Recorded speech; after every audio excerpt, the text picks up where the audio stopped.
Son muchos los investigadores que hoy sostienen que el ser humano puede ser tratado con emisiones electromagnéticas a las frecuencias adecuadas. Lo que muchos ignoran es que el gran impulsor de esta forma de entender la salud y la enfermedad fue el científico e inventor bielorruso George Lakhovsky, quien en la primera mitad del siglo pasado afirmó que cuando la vibración natural de una célula sana se altera por diversas causas, el tejido u órgano afectado enferma, asegurando asimismo que esa vibración se puede recuperar y en tal caso el organismo recupera la salud. Para conseguir esta recuperación, desarrolló diversos dispositivos, siendo el más eficaz el denominado oscilador de ondas múltiples, capaz de proporcionar al paciente todas las frecuencias energéticas que el organismo necesita. El tratamiento indoloro y nada invasivo, ya que no existe contacto físico con las antenas, al estar situado el paciente entre dos antenas resonadoras, permite a las células seleccionar automáticamente, mediante el fenómeno físico de resonancia, la frecuencia correcta que necesita para recuperar su vibración natural y, por tanto, la salud.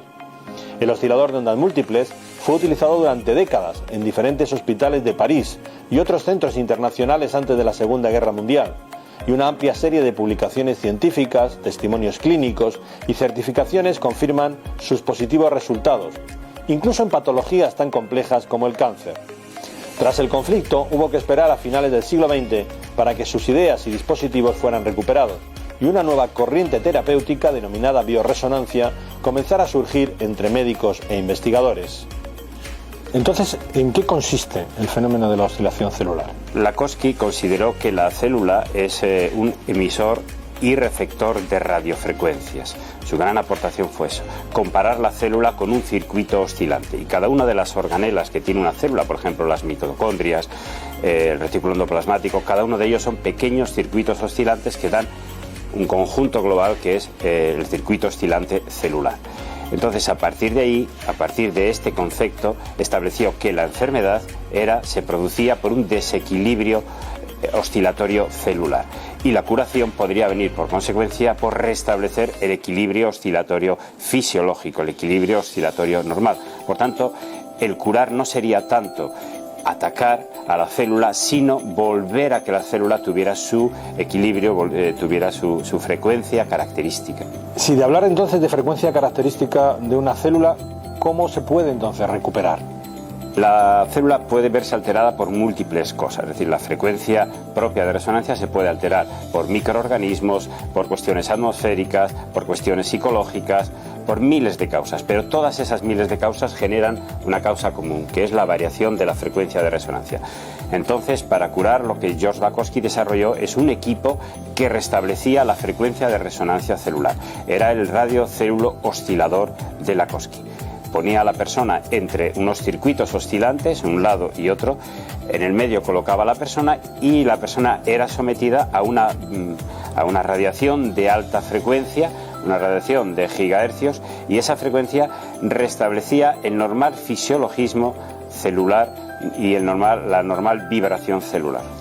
¿Cada célula, cada tejido, cada órgano tiene su propia frecuencia? Efectivamente, cada célula, cada grupo, cada tejido tenía una frecuencia de resonancia característica. Y cada ectodermo, endodermo y mesodermo tenían también frecuencias propias y características. Bien, entonces lo que él hacía con el radiocélulo oscilador, emitía una frecuencia y evidentemente todos los armónicos de la frecuencia. Es decir, si yo toco un la de un piano, estoy tocando el la y todos los laes que existen en el piano y los que no existen en el piano. Entonces eso se llaman armónicos. Lakhovsky lo que hizo con su radiocélulo oscilador, emitir una frecuencia y todos los armónicos, y en todos esos armónicos estaban las frecuencias de resonancia características, sean las que fueren que estuvieran alteradas, estaban allí. Por consiguiente, no tenía más que generar una frecuencia base y a partir de ella, por los armónicos, se equilibraba la frecuencia de resonancia. Hasta ahora hemos hecho una disquisición teórica de lo que planteaba Lakhovsky, pero ¿tuvo un respaldo clínico en su momento? ¿Hubo aportaciones clínicas importantes de lo que estamos hablando? No, Lakhovsky fue un hombre eminentemente teórico, pero también eminentemente práctico. Lakhovsky tuvo un valedor que fue un miembro de la Academia Francesa, que fue el doctor D'Arsonval, el profesor D'Arsonval, el padre de la D'Arsonvalización. Le presentó ante la Academia Nacional de Medicina en Francia, fue una revolución, y a partir de ahí le presentó a diversos hospitales, en concreto el Hospital La Pitié-Salpêtrière, que trabajaron en los servicios de oncología, trabajaron con el radiocélulo oscilador y tuvieron excelentes resultados. Es decir, que no fue una parte eminentemente teórica, sino teórica y práctica. Esto se corrió como la pólvora, evidentemente, y por consiguiente muchos científicos de Francia repitieron el experimento. Tuvo que dedicarse, como él era ingeniero, a fabricar varios radiocélulos osciladores que fueron los que se probaron en varios sitios del mundo. En concreto, se probaron hasta en Uruguay. Hubo trabajos en Uruguay de científicos que demostraron los efectos que tenía el radiocélulo oscilador en el tratamiento de las enfermedades. Desde un punto de vista más personal, ¿cómo entra usted en contacto con la obra de Lakowski? Bueno, yo era presidente en aquella altura del Instituto Científico Multidisciplinar Jovellanos, y los que constituíamos el Instituto Jovellanos teníamos en el anagrama estaba escrita la frase Omnia Vibratio Sunt, que significa todo es vibración. Entonces partíamos del paradigma vibracional resonante, y el paradigma vibracional resonante teníamos que buscar quién lo había creado, quién había sido el primero, y llegamos a Lakowski. A partir de ahí nos interesamos por la obra de Lakowski, estudiamos en profundidad la obra de Lakowski y desarrollamos trabajos de investigación y de campo a posteriori. ¿Qué aplicaciones podría tener hoy, ya trasladándonos al presente, toda la obra, la teoría y la práctica clínica de Lakowski, sobre todo teniendo en cuenta que este tipo de planteamientos en la medicina ortodoxa, y usted que es ortodoxo, no suele acoger bastante bien? La obra de Lakowski hoy podría tener distintas aplicaciones. Una es en la salud, evidentemente, y donde más extraordinarios efectos tiene es en la curación de los cánceres. Hay una empresa que continúa, una empresa holandesa creo que es, que continúa vendiendo los equipos de Lakowski, fabricándolos a la manera, con los osciladores que tenía Lakowski, a la manera de Lakowski. Luego después, esa sería la principal aplicación en el tema de oncología, pero sirve para cualquier enfermedad, es decir, porque el criterio es que todas las enfermedades están producidas por una alteración del equilibrio oscilatorio celular. Si nosotros restablecemos el equilibrio oscilatorio, en definitiva restablecemos la salud. Después se han hecho aplicaciones en el campo, por ejemplo, de las plagas de campo. En este momento tenemos un trabajo que se está desarrollando en Guijuelo sobre ácaros del jamón. España pierde todos los años 4.000 millones de las antiguas pesetas por los ácaros del jamón. Se están desarrollando investigaciones muy interesantes con un Leonardo, un proyecto europeo de investigación, y estamos constatando que desaparecen los ácaros del jamón. Y todo eso continuamos investigando. Ha mencionado varias veces la palabra cáncer. Ya sabe que es un término muy complejo, muy complicado, un término tabú en la medicina moderna, sobre todo cuando se habla de tratamientos. ¿Está usted convencido de que la obra de Lakowski puede ser aplicable en el mundo de la oncología? En el tema de la oncología, lo que hace es la teoría más completa veo sobre el cáncer, es la teoría del doctor Salvador Arguindey, sobre el pH y cáncer y la alteración de la membrana celular y del interior de la célula, la polarización, despolarización.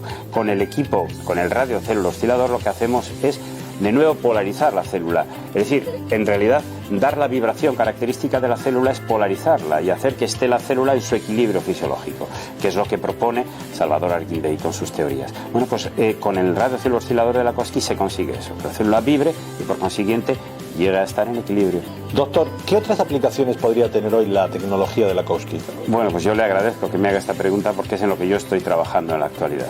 Si usted ve en la revista, últimamente salen muchos productos que tienen una activación molecular, es decir, que las moléculas que constituyen ese producto están activadas.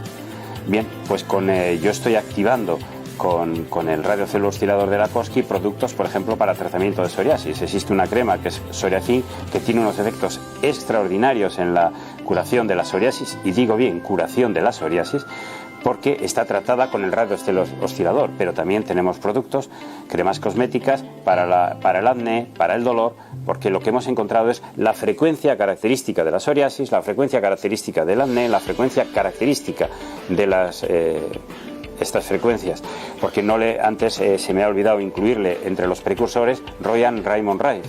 Usted sabe que Royan Raymond Rife trabajó con las frecuencias, utilizaba frecuencias, porque esas frecuencias que él decía que producían la enfermedad, invirtiendo la frecuencia, que es lo que hace la bioresonancia, es decir, produciendo un desfase de 180 grados, eliminamos la patógena y vuelve a estar la frecuencia de resonancia fisiológica. Otro gran sabio fue sin duda Roy Murray. ¿Podemos hablar de frecuencias características en cada caso? Por ejemplo, en el laboratorio que le comentaba de Antoine Prioret en Burdeos, tenían un equipo de histólogos de gran prestigio que estudiaban los tejidos y estudiaban las frecuencias características. Pero existen muchos métodos son métodos biofísicos, rayos, gamma, espectrofotometría, etcétera, que nos dicen las frecuencias a las que vibran. Esto es como si usted tiene un mando a distancia para entrar al garaje y lo tiene averiado. Cualquier electrónico sabe cuál es la frecuencia que está alterada. Tiene instrumentos para saberlo. Pues con las células pasa igual, es bastante más delicado, bastante más complicado, evidentemente, de estudiar, pero llegamos a los mismos efectos. Doctor, como médico, ¿por qué le cuesta tanto a sus colegas admitir que existen este otro tipo de posibilidades terapéuticas menos agresivas para intentar, aunque sea simplemente trabajar, investigar sobre ella, a la vista de que existen ya antecedentes, respuestas clínicas bastante positivas? Porque lo más difícil que hay en este mundo es cambiar la mentalidad. Y no se olvide que Marx lo dejó bien escrito: todo es economía.